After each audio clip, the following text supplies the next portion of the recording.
خلق الموت والحياة ليبلوكم أيكم أحسن عملا أو كما قال رسول الله صلى الله عليه وسلم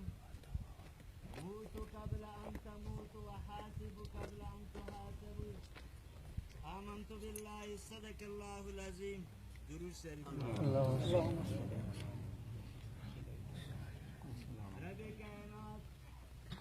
پټولو مخلوقاتو کې د ټولو نه معزز مخلوق آغا انسان پیدا کړی دی رب کائنات د دې ټولې دنیا نظام آغا انسان لپاره پیدا کړی دی انسان دنیا ته نو راغلی رب کائنات د دې انسان والا استقبال کوي الله اسمانونه پیدا کړو الله ځمکې پیدا کړې هوا کې مرغان پیدا کړو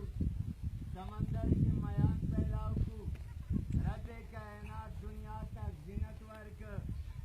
چا دپاره دنیا ته انسان را روان دی رب کائنات انسان والا استقبال کوي لکه څنګه مو هغه عام رواج طریقه ده کله مو ته یو میلمه راځي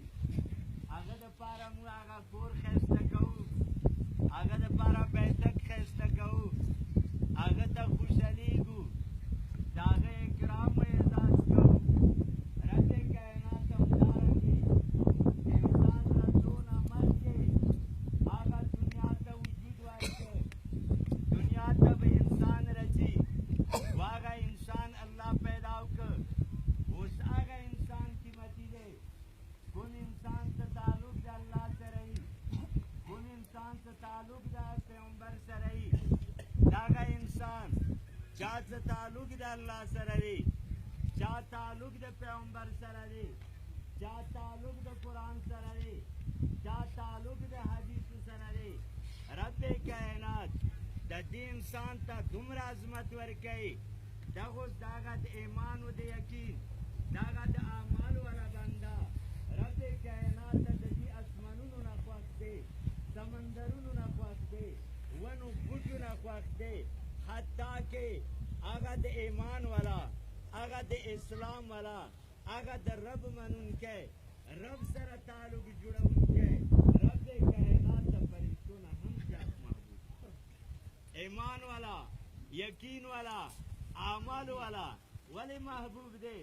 دنیا کې هغه سړی شته چا څه تعلق د الله سره دی چا تعلق د پیغمبر سره دی کله د الله والا شته هغه ځمکه به قایموي سمندر به قایمي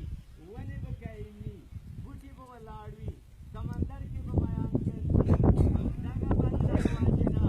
رب کائنات په هوا کې مرغانو ته رزق ورکوي سمندر کې میانو ته رزق ورکوي یورپ کې انګریز ته رزق ورکوي هغه غیر هغه جهتاو ته غیر ته رزق ورکوي څومره انسانان دي څومره هغه اکبریان دي څومره هغه جنور دي د دې مسلمان واجنه الله دې ته رزق ورکوي اوس دغه مسلمان الله دنیا ته کې رسولی څه دپاره ازمایش دپاره الدنیا مزرعة الآخرة آخرت کرنده دی دپاره د آخرت آخرت ته تیاري کول دي یو وارې هارون رشید په دربار کې بهلول راغی کله چې بهلول راغی د هارون رشید په لاس کې یو لښته وه کله یو طرف ته کوي کله یې بل طرف ته کوي نو کله چې بهلول راغله هارون رشید ورته وایي ای بهلوله دا لښته واخله او په دنیا کې ګرځه د تا نه بېوقوف سړی وي هغه ته دا لښته ورکړه بهلول لښته واخیسته او ځان سره سوچ کوي زه په دنیا کې خو تا نه بېوقوف سړی ما ته نشي